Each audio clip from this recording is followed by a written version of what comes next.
대학에서 철학을 공부하는 한 학생이 어떤 문제로 한참을 고심하다가 지도하시는 교수님을 찾아가게 되었습니다. 그리고 교수님께 이렇게 물었다고 합니다. 교수님, 도서관에서 책을 많이 읽었는데 아직 사람에 대해서 잘 모르겠습니다. 어떤 책을 더 읽어야 할까요? 그러자 그 교수님께서 그 학생을 데리고 거울을 파는 가게로 갔다고 합니다. 마침 그 거울 가게에는 거울이 담긴 상자를 나르는 사람이 있었는데 그 상자에는 이렇게 적혀 있었다고 합니다. 깨지기 쉬움. 교수님은 그 상자를 보면서 학생에게 말했습니다. 사람은 저 상자에 적혀 있는 것처럼 깨지기 쉬운 존재라네. 그렇게 이야기를 하고 있는데 그 상자를 든 사람이 교수님과 학생이 서 있는 그 자리를 지나가는 것이었습니다. 그리고는 그 상자 뒷면에는 또 이렇게 적혀 있었습니다. 취급주의. 그리고 교수님이 또 이야기를 했습니다. 사람은 저렇게 조심스럽게 다루어야 하네. 여러분, 사람은 어떤 존재일까요?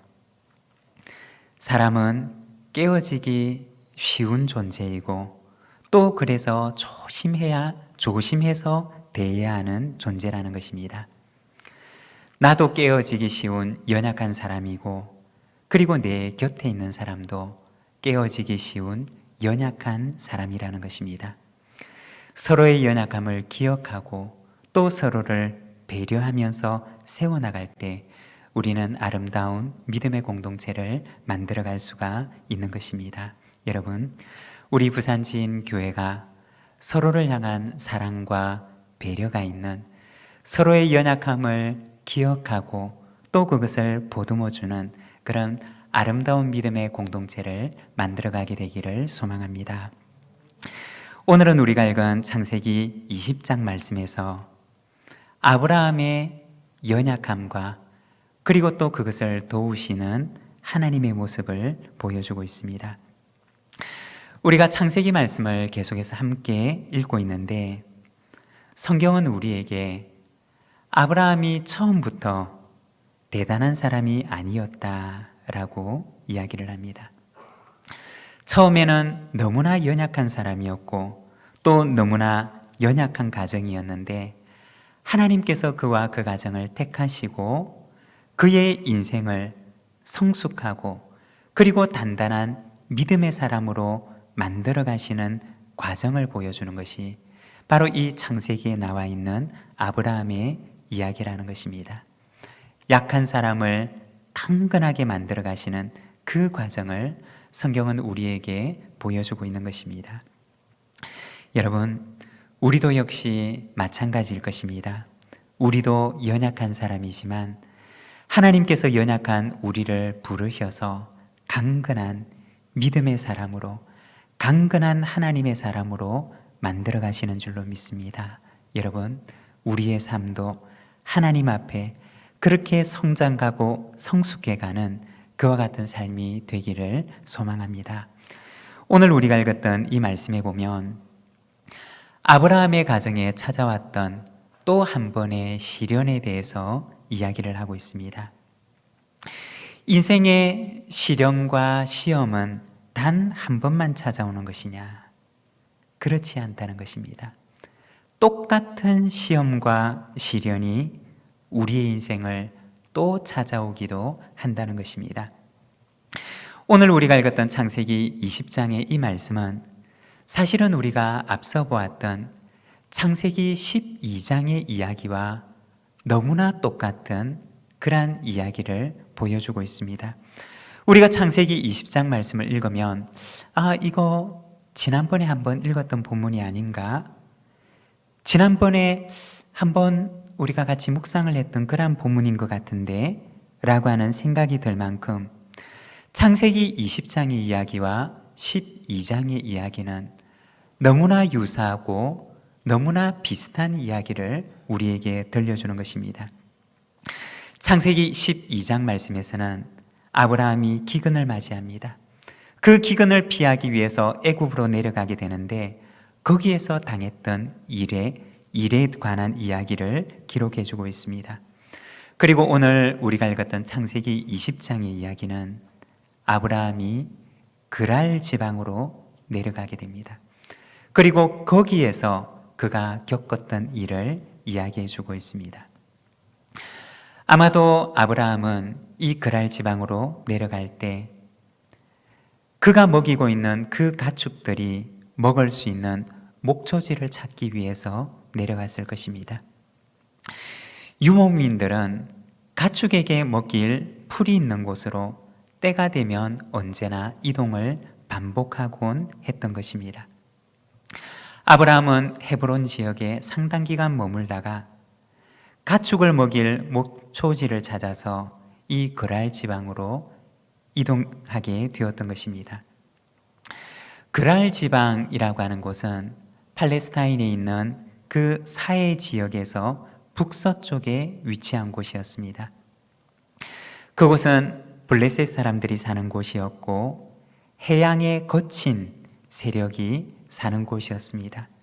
그리고 그곳에 가서 그는 창세기 12장에서 경험했던 일들과 똑같은 일을 당하게 되었던 것입니다.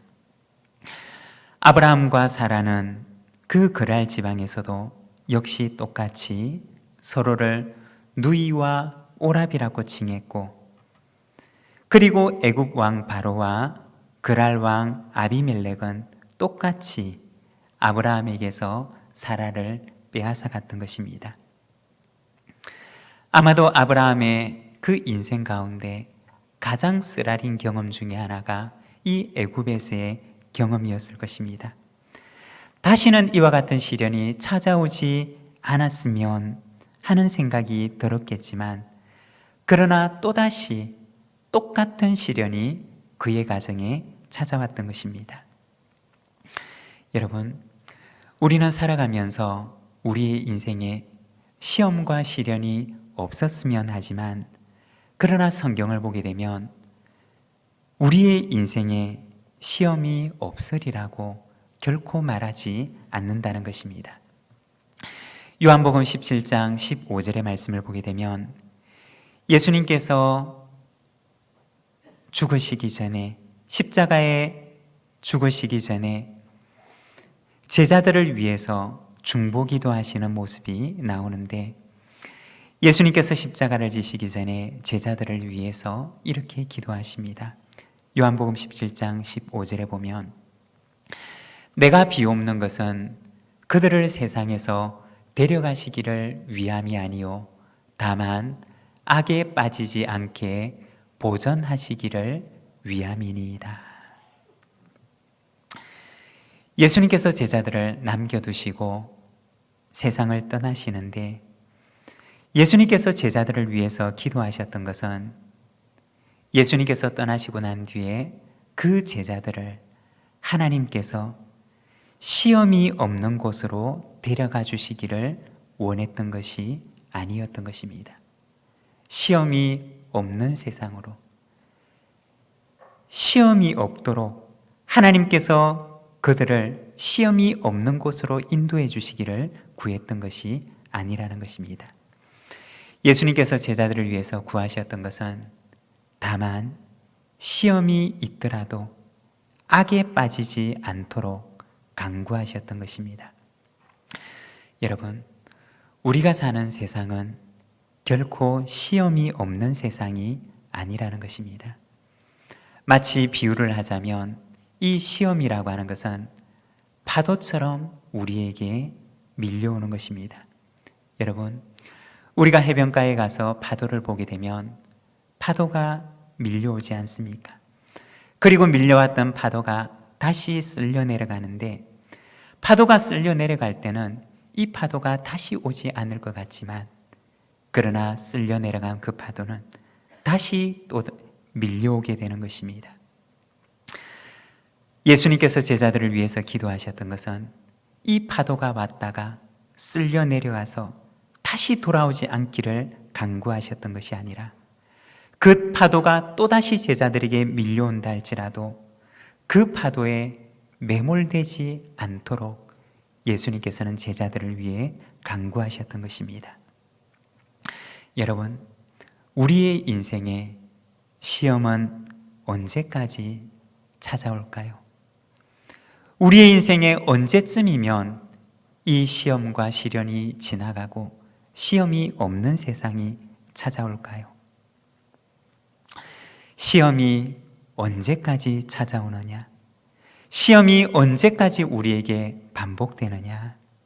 그것은 그 시험이 내게 밀려온다 하더라도 그것이 내게 시험이 되지 않을 때까지 그 시험이 내게 찾아온다는 것입니다. 오늘 우리가 읽었던 이 창세기의 말씀을 보게 되면 창세기 12장에 한번 밀려왔던 그 파도가 다시 쓸려 내려가서는 오늘 우리가 읽었던 창세기 20장에 그 파도가 아브라함의 가정에 다시 찾아왔던 것입니다. 그 시험이 언제까지 찾아올까요? 지난번에 찾아왔던 그 파도가 이제 다시 내 인생 가운데 찾아왔는데 이 파도가 지나가고 나면 또 언제 그 파도가 다시 내게 밀려오게 될까요?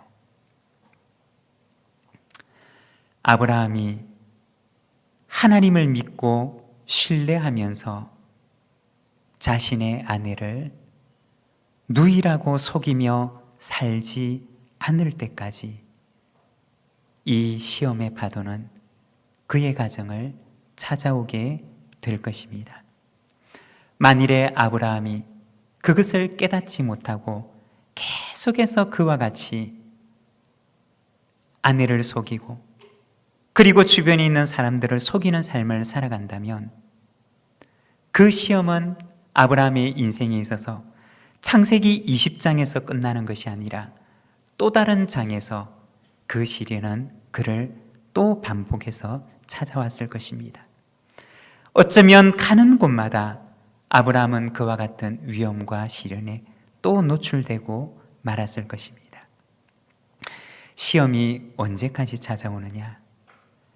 내가 그것을 넘을 수 있는 분량이 될 때까지 그 시험은 내게 찾아오는 것입니다.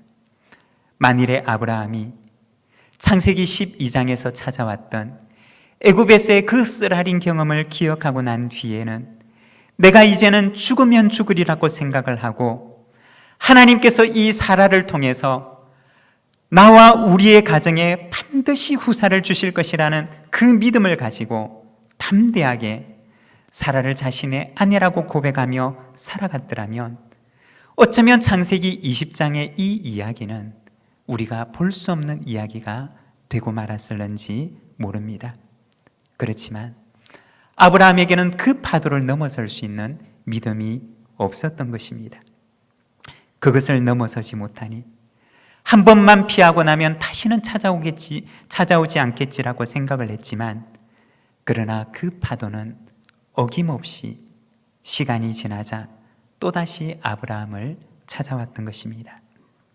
여러분, 우리의 인생에도 혹시 아브라함의 이 이야기처럼 동일한 파도가 끊임없이 내 영혼을 괴롭히는 그러한 시험거리가 있지는 않으십니까? 그 시험이 이번에만 지나가게 되면, 이번만 잘 피하게 되면 다음에는 내가 맞이하지 않아도 되는 그러한 시험이 될까요? 시험은 언제까지 찾아오느냐?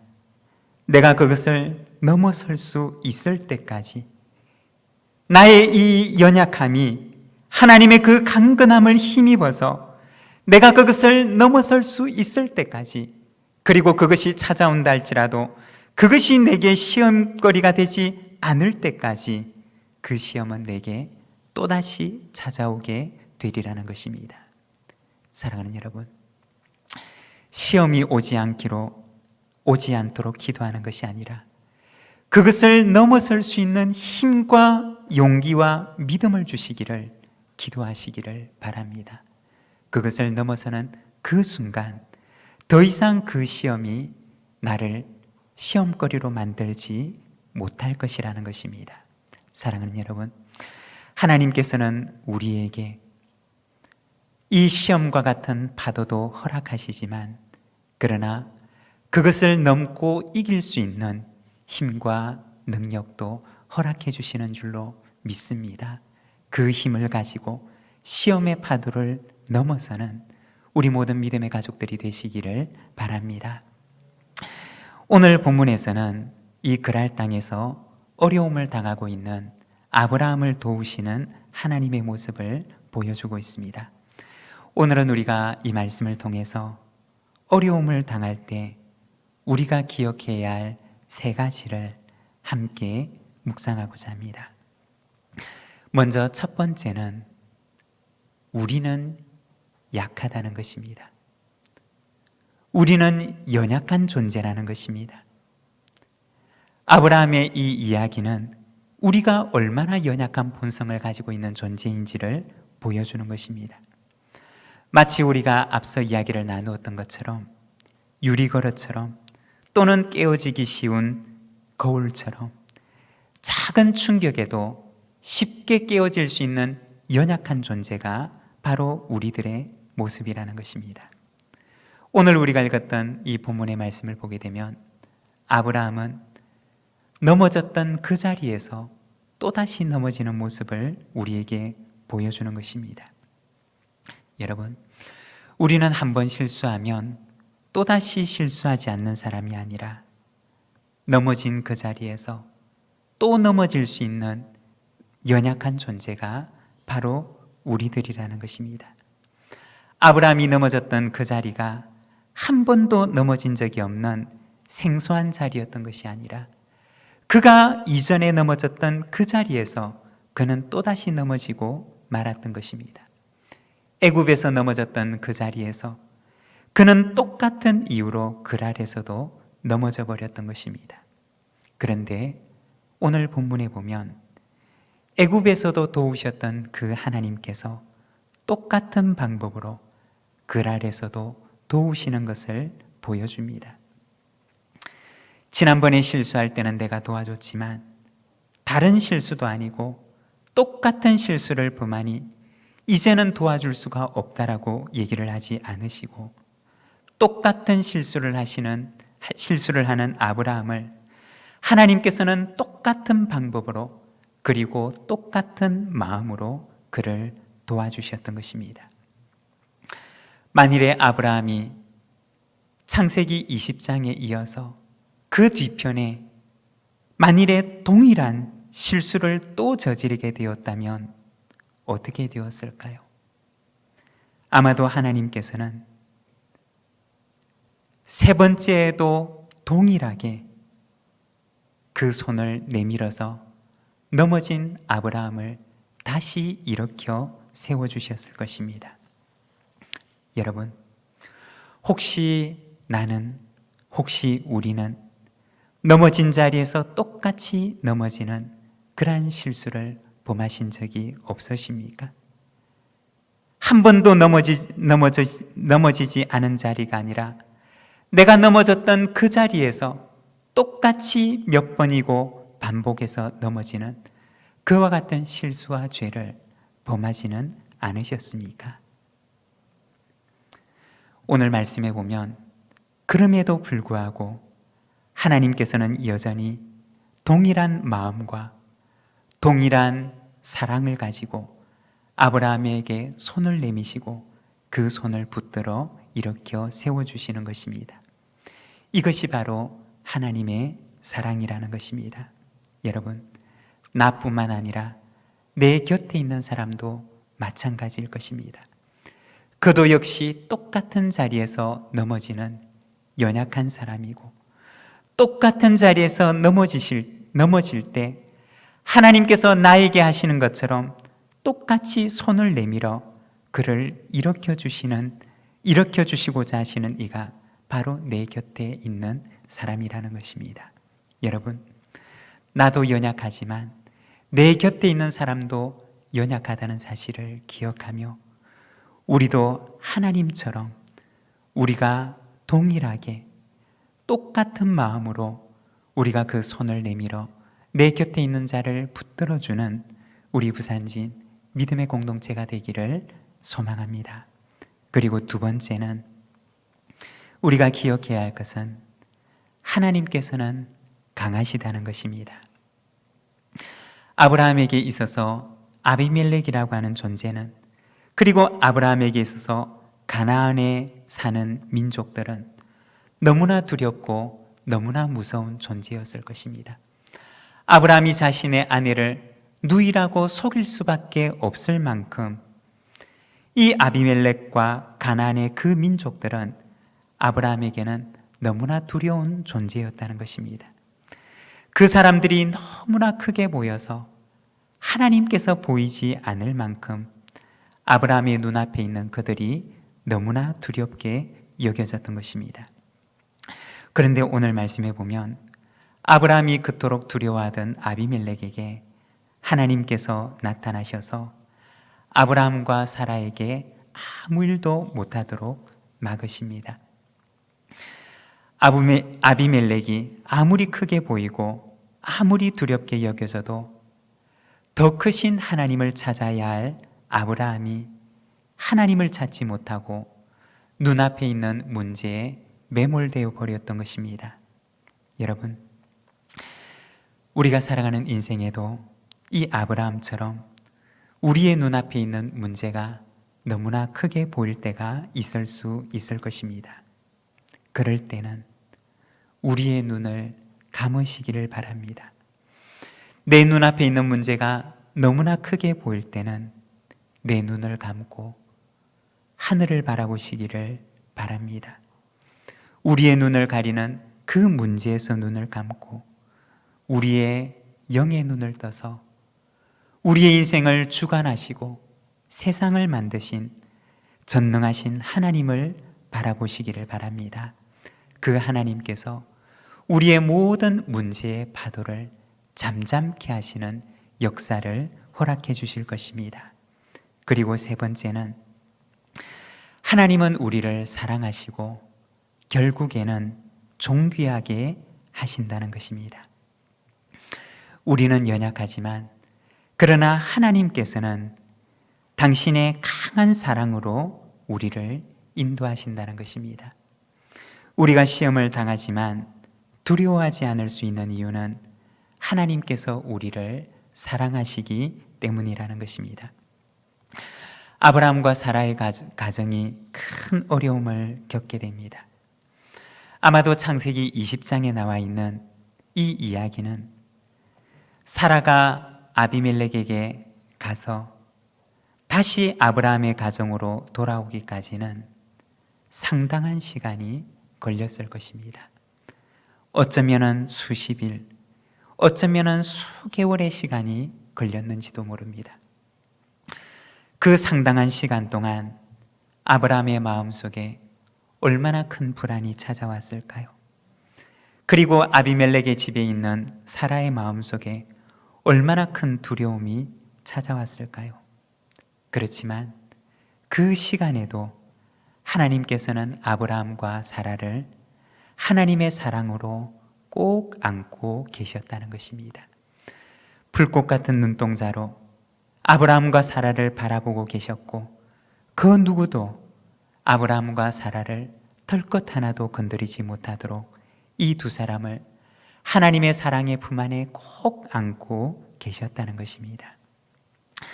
찬송가 563장에 보면 예수 사랑하심을 이라고 하는 찬양이 있는데 그 찬양을 보게 되면 예수 사랑하심을 성경에서 배웠네. 우리들은 약하나 예수 권세 많도다. 그 찬양 3절에 보면 내가 연약할수록 더욱 귀히 여기사 높은 보좌 위에서 낮은 나를 보시네. 날 사랑하심, 날 사랑하심, 날 사랑하심. 성경에 써있네. 우리 찬송가 563장 예수 사랑하심을 3절을 우리 같이 한번 부르겠습니다. 내가 연약할수록 더욱 귀히 여기사 높은 보좌 위에서 낮은 나를 보시네. 날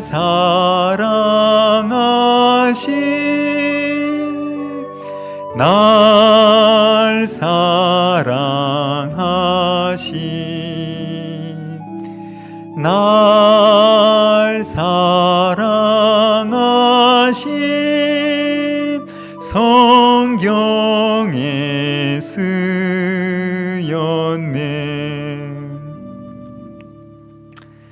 여러분, 아브라함과 사라는 연약하지만 그러나 하나님께서는 당신의 강한 팔로 아브라함과 사라의 가정을 꼭 품어주신 줄로 믿습니다.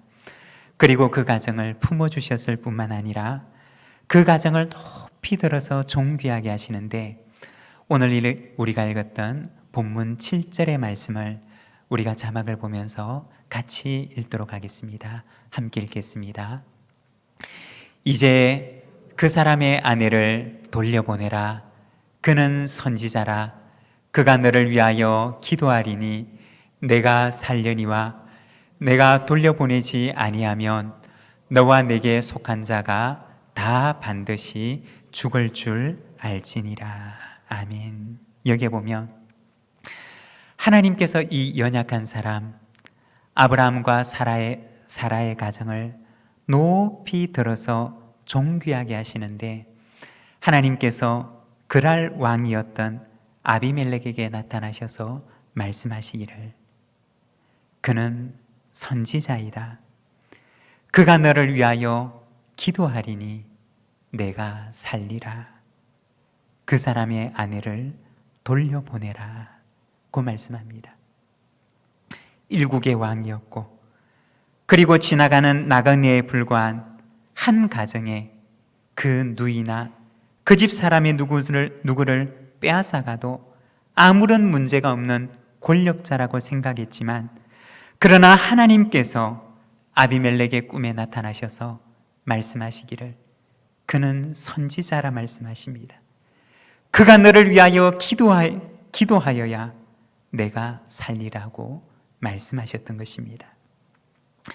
아무런 힘도 없는 나그네와 같은 아브라함이었지만 하나님께서는 그랄 왕의 앞에서도 그를 존귀하게 높여주셨던 것입니다. 그리고 그가 기도할 때 하나님께서 그와 그 민족을 치유하시고 회복케 하시는 그러한 은혜를 허락해 주셨던 것입니다. 여러분, 저와 여러분의 가정이 비록 세상적으로 볼 때는 연약한 가정이라 할지라도, 그러나 하나님 앞에 서게 될 때 하나님께서는 우리를 높이시되 존귀히 여김을 받도록 높여주시는 줄로 믿습니다. 오늘도 우리가 세상을 위하여, 세상의 치유와 회복을 위하여 하나님의 치유와 회복의 통로가 되어 복의 근원으로 쓰임을 받는 존귀한 하나님의 백성이 되는 우리 모든 믿음의 가정들이 되시기를 소망합니다. 우리 시간 함께 기도하기를 원합니다. 하나님께서는 우리를 존귀한 자로 사용하기를 원하십니다.